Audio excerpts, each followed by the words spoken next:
Good morning, children. Children, in the previous lecture, we started with the third chapter, metals and non-metals. In that, we have discussed the physical properties of metals and non-metals.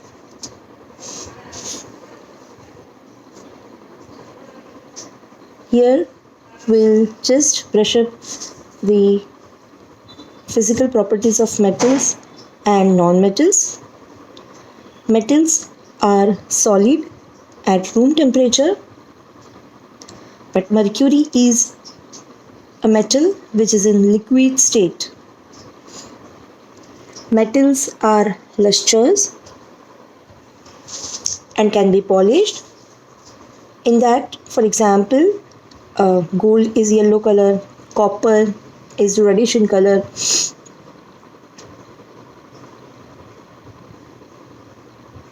Metals are hard. However, lithium, sodium, and potassium are some exceptions metals which can be easily cut with a knife. Metals are malleable. Children, malleable means which can be beaten into the shades. These all the metals, they can be beaten with a hammer and to form a very thin sheets, or we also called as a foils. In that, gold and silver is the best malleable. Next property, metals are ductile, which can be drawn or we can say stretched into thin wires. In that, gold and silver are the most ductile metals. Of course, copper and aluminium are also ductile, and that is why they are used in electrical wiring.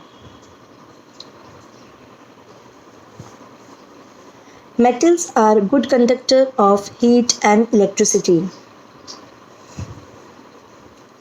In that, children, lead is a metal which is the poorest conductor of heat. Even mercury is also poor conductor of heat. Metals have high density. Metals have high melting point and boiling point. Metals are strong. They have a very good high tensile strength. Metals are sonorous. So these are the physical properties of metal. We have also discussed the physical properties of non-metals.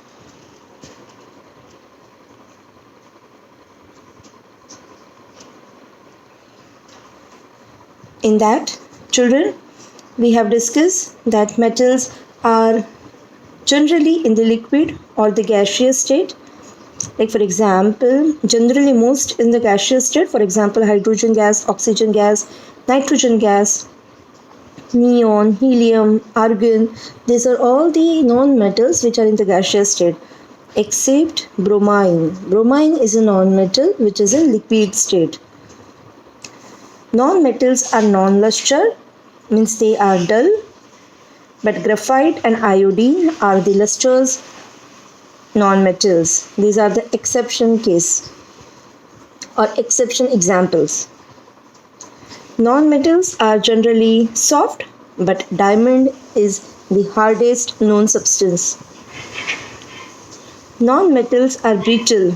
Brittle means what? They can break into the pieces when hammered or stretched. For example, sulfur and phosphorus are the brittle non-metal. Since non-metals are brittle, so they do not have the property of malleable. They cannot be beaten into the shades. Non-metals are non-ductile. It means they cannot be drawn into wires. Non-metals are poor conductor of heat and electricity. But again, exception, graphite. Graphite is a non-metal which is a good conductor of electricity because it has free electrons, and that is why it is also used for making electrodes. Non-metals have low density. Non-metals have low melting point and boiling point. Non-metals are non-sonorous. After that, we have also discussed about the chemical properties, and the first chemical properties which we have discussed, that is reaction of metals with oxygen. It is very much clear, children, that when any metals react with oxygen, we always get metallic oxide. And what we have studied in second chapter, that metallic oxides are basic in nature. Same with non-metal. Non-metal, when react with oxygen, we get non-metallic oxide, and non-metallic oxides are acidic in nature. But now, as we said, that metallic oxides are basic in nature, but there are some again metallic oxides. They shows acidic as well as basic nature, and such metallic oxides are known as amphoteric oxide. Children, here we'll see some examples of amphoteric oxide. Just example, zinc oxide. It's a metallic oxide. When it reacts with acid, when we add it into the acid, we get ZnCl2 plus H2O. It means we get salt and metallic salt and water. Children, here if you see, we getting water. This is a type of neutralization reaction. Acids react with base, we get salt plus water. So here if we see, children, we are getting water, we are getting salt. In reactant, HCl is acid. So here we can clearly say that ZNO is behave as a base, because acid plus base or base plus acid, it gives salt and water. So in first reaction, you can say zinc oxide behaves as a basic in nature. Same reaction, you can see second reaction with zinc oxide again. Zinc oxide, when react with base NaOH, sodium hydroxide, which is a strong base, which we also called as alkali. So here ZNO react with NaOH, we get sodium zincate plus H2O, which is again salt plus water. In reactant, base is there. So here also we can clearly say that zinc oxide is acidic in nature.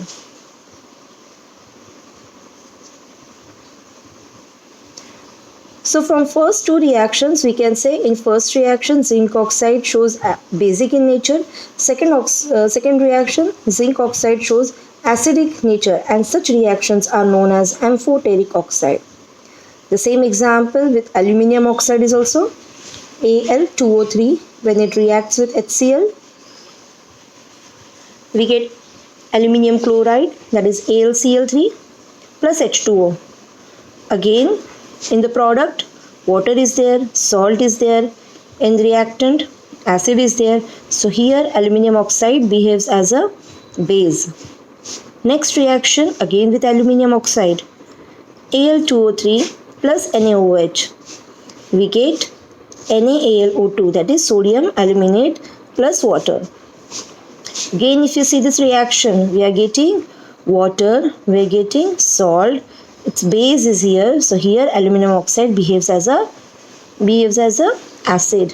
So such examples, such metallic oxides are known as amphoteric oxide. Some more examples like lead oxide, PbO, tin oxide, SNO are the examples of amphoteric oxide. The second reaction, children, reaction of metal with water. When metals react with water, we get metallic hydroxide plus hydrogen gases evolved.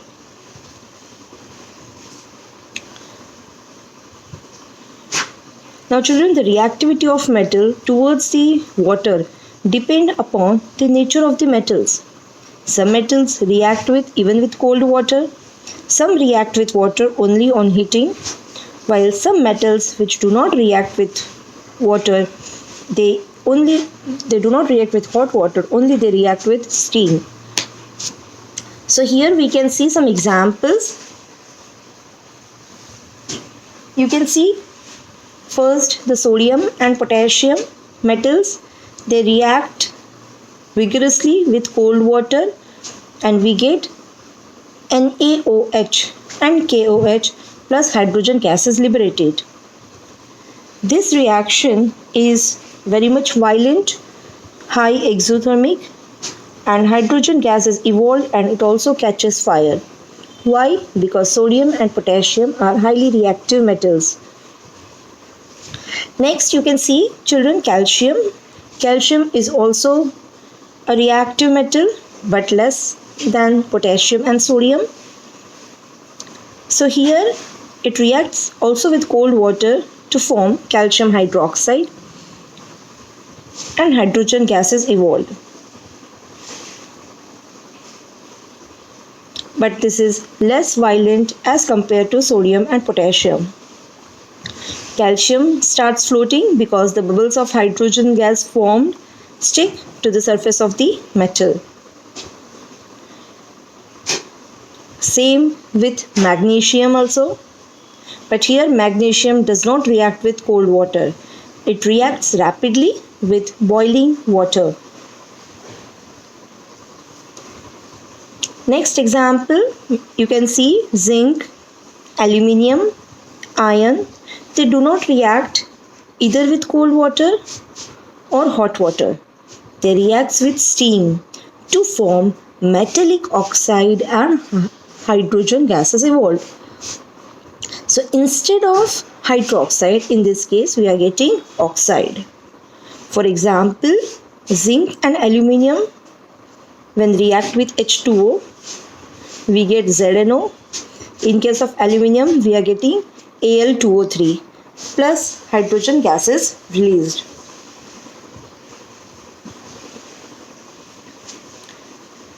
Iron metal, next is iron.